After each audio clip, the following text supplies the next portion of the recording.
ஆதிபராசக்தியான அங்காள பரமேஸ்வரி புரத்தியாக ரூபம் கொண்டு எங்க அம்மா வீதி பயணம் போகும்போது அந்த அம்மா அழகா ஆடி பாடின்னு போனா எப்படி இருக்கும்? எப்படி ஒரு கற்பனையால அம்மா பத்தி நம்ம பாட போறோம். ஆமா, எப்படி ஆலோல ஆலோல ஆலோலமே ஆலோலமே அன்னை அங்காளிக்கு ஆலோலமே ஆலோல ஆலோல ஆலோலமே ஆலோலமே அன்னை அங்காளிக்கு ஆலோலமே.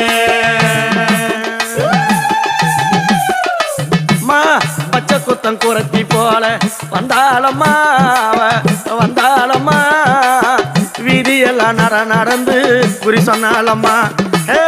பச்சை குத்தம் குரத்தி போல வந்தாளம்மா அம்மா வந்தாளம்மா வீதியெல்லாம் நடந்து குறி சொன்னாலம்மா.